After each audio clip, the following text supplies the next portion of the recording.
Bonjour à tous, nous sommes donc sur le tour des chefs avec notre chef Alexandre Bousquet, donc un chef étoilé de Michelin. Donc aujourd'hui on va cuisiner une petite recette étudiante, une recette 30-15 comme on a l'habitude de faire. Donc on n'a pas trop de temps, donc on a 30 minutes maximum. On n'a pas forcément un budget énorme parce qu'on est des étudiants, donc ce sera 15 € maximum. Et là on est complètement dans cette fourchette de prix. C'est parti! Bonjour, alors écoute Martin, nous on va se préparer un petit tartare de thon retour des îles.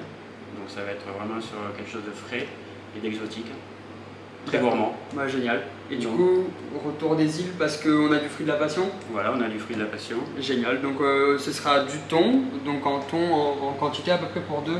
En quantité, il faut 250 grammes. 250 grammes pour deux, donc après on a un citron vert, un fruit de la passion, un petit bout d'oignon doux, du piment doux, là celui-là il vient d'ici de Biarritz, donc c'est local, mais après vous pouvez trouver votre piment. Du fenouil, pour le dressage on a la queue du fenouil, après on peut mettre de l'aneth avec le thon et le saumon, ça va très bien. De la ciboulette fraîche, on a fait des rondes pastèques à l'emporte-pièce, mais on peut aussi les faire au couteau, il n'y a aucun souci. Et ensuite on fera pour s'amuser une petite mayonnaise de lait de coco, ça ira très bien avec tout ça. Alors pour la coupe du thon, en fait on va faire des petites bandes. Voilà, comme ceci, tu recoupes. On va faire des petits cubes en fait.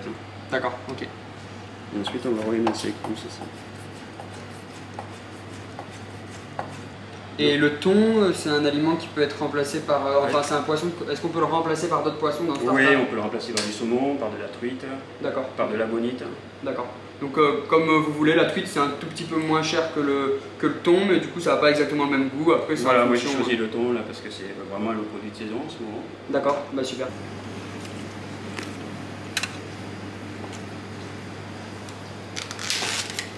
Tac.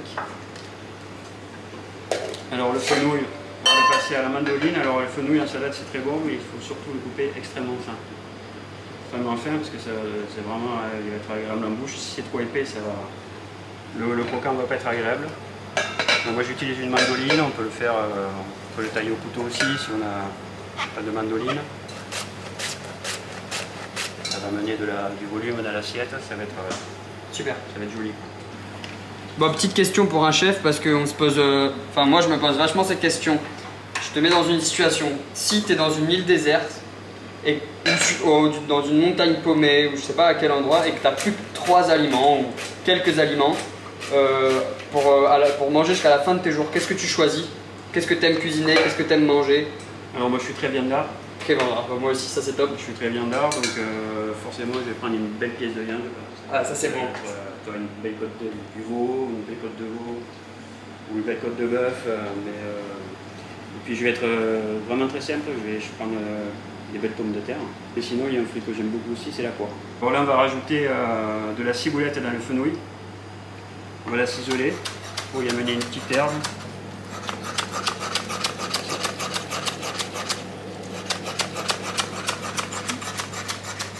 Et ensuite, la salade de fenouil, on va l'assaisonner juste avec fleur de sel, un petit peu de poivre et huile d'olive.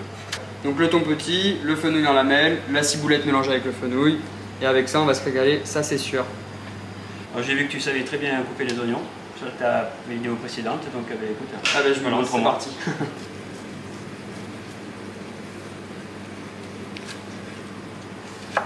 Il faut vraiment les couper très très fin.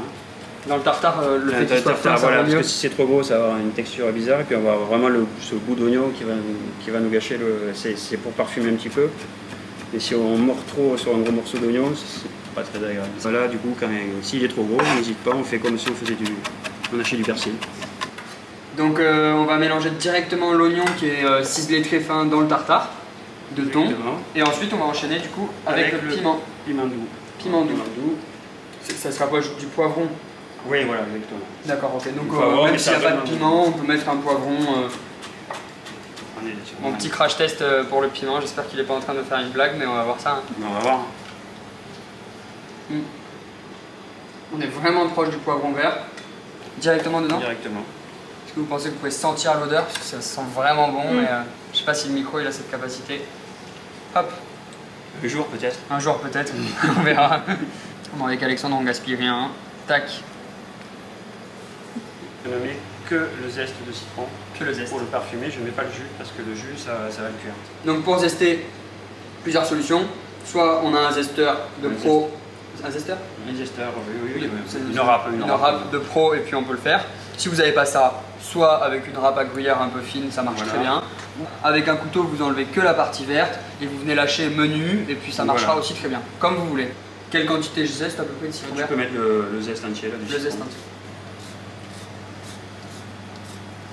Nous, on prélève vraiment que le vert et le blanc, on le laisse. On n'en a pas besoin. Le citron vert, on le garde, c'est pour le mojito. Hop, pas besoin de prendre le jus comme on a dit. On fait une mayonnaise classique. Donc, œuf, moutarde, on mixe, un peu de fleur de sel et huile, voilà, une petite huile végétale. On met la faire à une huile neutre. D'accord, voilà, surtout que là on va chercher le lait de coco. Parfumé au lait de coco, donc il n'y a pas l'intérêt à mettre de l'huile d'olive. On mélange du coup l'œuf, la moutarde, on rajoute l'huile tout doucement. On est bien musclé, on est bien en forme et on vient battre avec un ce qu'il faut surtout, c'est essayer de la monter le plus ferme possible. Le plus ferme possible pour parce qu'on va la redétendre un peu au lait de coco, sinon elle va être trop liquide. D'accord, ok, donc voilà. Il faut vraiment pas hésiter à mettre de l'huile pour que qu'elle se tienne bien. Qu'elle se tienne bien. Ou sinon un batteur, un mixeur plongeant. Un mixeur plongeant, et puis là dans ce cas-là, ça le fait ferme et rapidement d'un coup. Mais moi, pour l'avoir fait plusieurs fois sans mixeur plongeant, ça marche très bien. Il faut juste battre et verser un filet tout doucement. Okay. Donc jaune et un tout petit peu de blanc. Un petit peu de blanc, voilà. Là, une cuillère à soupe de moutarde. Comme ça va? Un peu plus? Un peu plus. Une bonne cuillère à soupe. Je mets les mayonnaises bien moutardées. Tac, donc comme ça, moi je suis pareil. Tac. Donc voilà. Un peu de fleur de sel. Fleur de sel, une pincée. Une pincée. Et là, tu vas commencer à mixer. Ça marche. Commencer à mixer. Et moi je vais mettre l'huile pendant que tu mixes. Ça marche. Donc ça peut être aussi un collègue qui le. Voilà, on peut le faire en duo. On peut le faire en duo. C'est parfait. Ah ouais. Voilà, on met mayonnaise et voilà. Impressionnant. Tu l'as goûté comme ça. Tu l'as goûté comme ça. On va voir. Tac. Parfait. Derrière, qu'est-ce qu'on rajoute? Le lait de coco. Et le lait de coco, il est plus liquide que la mayonnaise qui est. Vous pouvez le voir, elle est vraiment solide. Ça c'est en battant, vous y arriverez à la main sans souci, mais il faut s'y mettre. Mais il y en a pour. C'est un peu plus long, mais vous en avez pour, je pense, 3-4 minutes. Donc c'est vraiment pas énorme, mais c'est une recette qui est rapide. Donc vous allez voir, c'est aucun souci.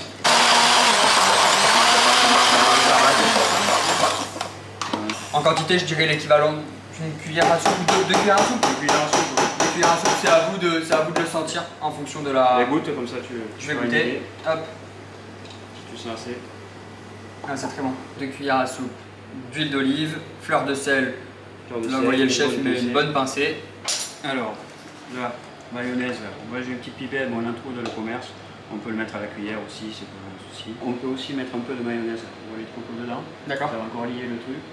Si on veut pas faire de points, par exemple. Ok.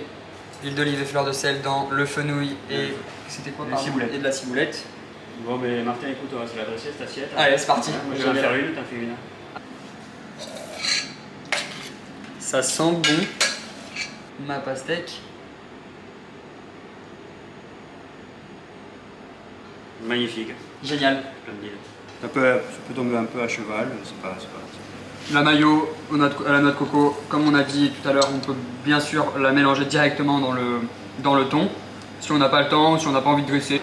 Franchement, chez vous, pour je pense 20 minutes si vous avez un peu l'habitude de cuisiner ou 25 minutes si vous n'avez pas l'habitude, vous arrivez à faire ça. Donc vraiment, il faut oser se lancer.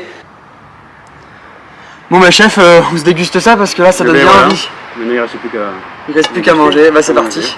Allez. On mange tout d'un coup. Enfin, oui, faut taper dedans. On essaie de toucher, tape dedans. Faut taper dedans comme on dit. Ouais, c'est parti, regardez-moi ça là. On va bien se régaler. Ah, c'est exceptionnel chef, hein. C'est trop bon. Donc on était sur le tour des chefs, on a cuisiné dans le restaurant à côté, juste dans les hauteurs de Biarritz, l'atelier d'Alexandre Bousquet. Donc merci infiniment au chef d'avoir pu nous... C'était un plaisir de te recevoir. C'est un plat qui est exceptionnel, qui est rapide, c'était vraiment exactement dans le thème initial et c'est parfait. Ça c'est vraiment un plat de grand sportif. Donc, bah c'est parti, c'est génial.